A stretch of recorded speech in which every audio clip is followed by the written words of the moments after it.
Et dans ce désert, on m'a parlé de villes oubliées. Les mystères du Sahara, ça me fascine. Je descends du côté de la ville de Chinguetti.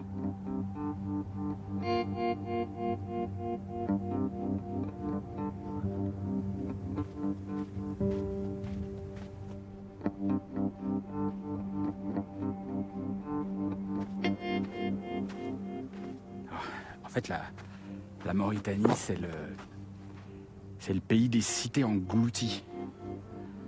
Englouties par les sables qui avancent comme ça, inexorablement. Ça paraît incroyable, mais là, quelque part, sous ces dunes, il y a une ville qui s'appelait Abver, qui avait été fondée au 8e siècle. Et ça a été une lente agonie. Elle a disparu sous les dunes jusqu'au 13e siècle à peu près, où on a reconstruit une nouvelle ville qui est là, juste en face, qui s'appelle Chinguetti. C'était une ville très vivante, c'était un gros centre spirituel, culturel, c'était sur la route des caravanes. Et si vous regardez bien, elle aussi est envahie par les sables.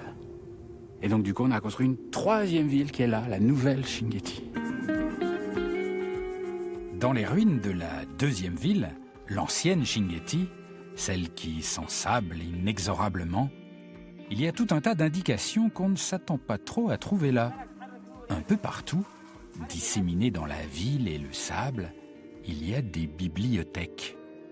Certains appellent Chinguetti la Sorbonne du désert. À la grande époque des caravanes, des marchands, mais aussi de nombreux pèlerins et savants s'y croisaient et s'y installaient même. Des universités coraniques y ont été créées et aujourd'hui encore, derrière les murs desséchés, se cachent des trésors. J'ai rendez-vous avec Saïf, l'un des maîtres des lieux. Bonjour. Ah, bonjour mon ami. Vous êtes Saïf? Ah oui, c'est moi. Ça va? Enchanté.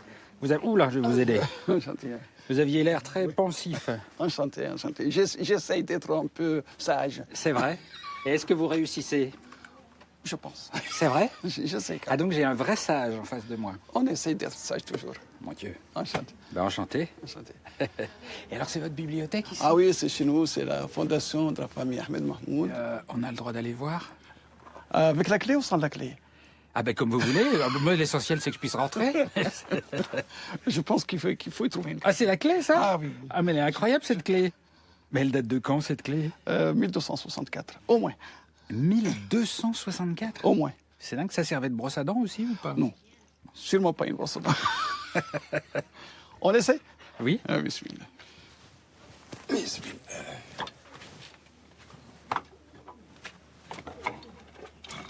Et ça marche qu'avec la clé?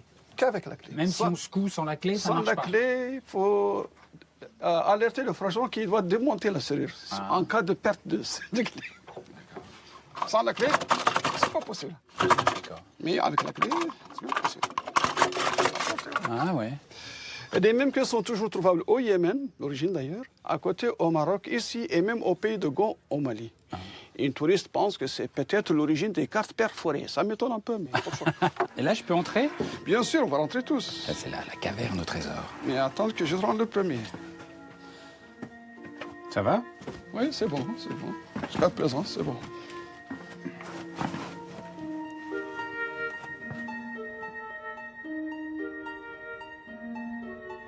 Je vous propose d'ouvrir la porte cette fois. Je mets dessous? Non, à l'intérieur. À l'intérieur, là. Ouais, vous n'avez pas... Mais j'ai pas bien... Ah oui, pardon, excusez-moi. Il faut chasser les pointes qui empêchent les pointes de coulisser. Donc, oh. Mais bravo, vous avez fait, c'est bien. Bravo. Ah, c'est pas mal. Ah, vous avez fait la porte, tant mieux.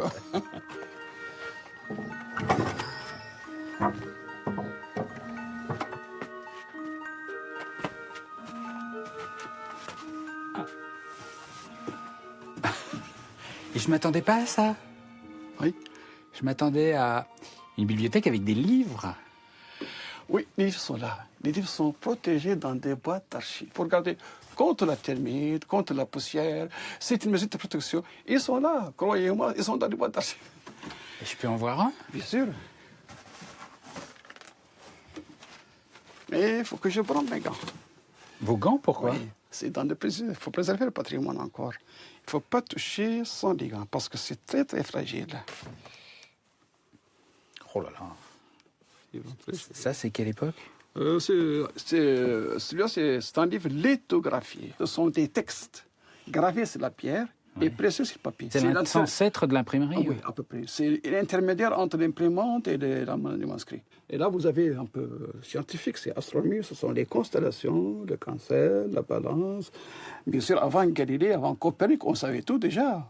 On savait que la Terre est ronde et que tourne, bien sûr, autour de la Terre, autour du Soleil. Attendez, vous voulez dire qu'ici, avant Galilée, on savait déjà que la Terre était ronde? Bien sûr, bien sûr, bien sûr. Bien sûr. Ah oui? Ah, bien sûr. On dit que les Arabes sont parmi les premiers enseignants dans ce monde. Et là, c'est déjà la représentation? Ça, ce sont les constellations, les cancers, la balance et d'autres constellations. Chinguetti est une ville d'érudits. Elle compte encore aujourd'hui une dizaine de bibliothèques familiales. Les plus vieux ouvrages dateraient du IXe siècle. Certains d'entre eux sont des manuscrits sur peau de gazelle.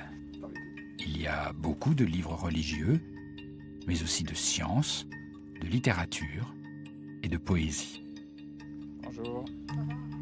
Saïf me fait voyager de bibliothèque en bibliothèque, dans un passé incroyablement riche, au cœur de cette cité rongée par les sables.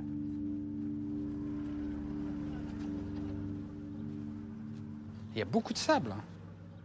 Oui, les lieux sont beaucoup ensablés. Et que vont devenir les livres si c'est englouti par le sable? Vous allez les mettre à l'abri quand même? Oui, on essaie de mettre les abris avec des moyens de bord. Les moyens de bord, c'est quoi? C'est des scanners, c'est des boîtes d'archives, même pourquoi pas des armoires. Mais pour mieux protéger, vraiment, il faut faire de plus.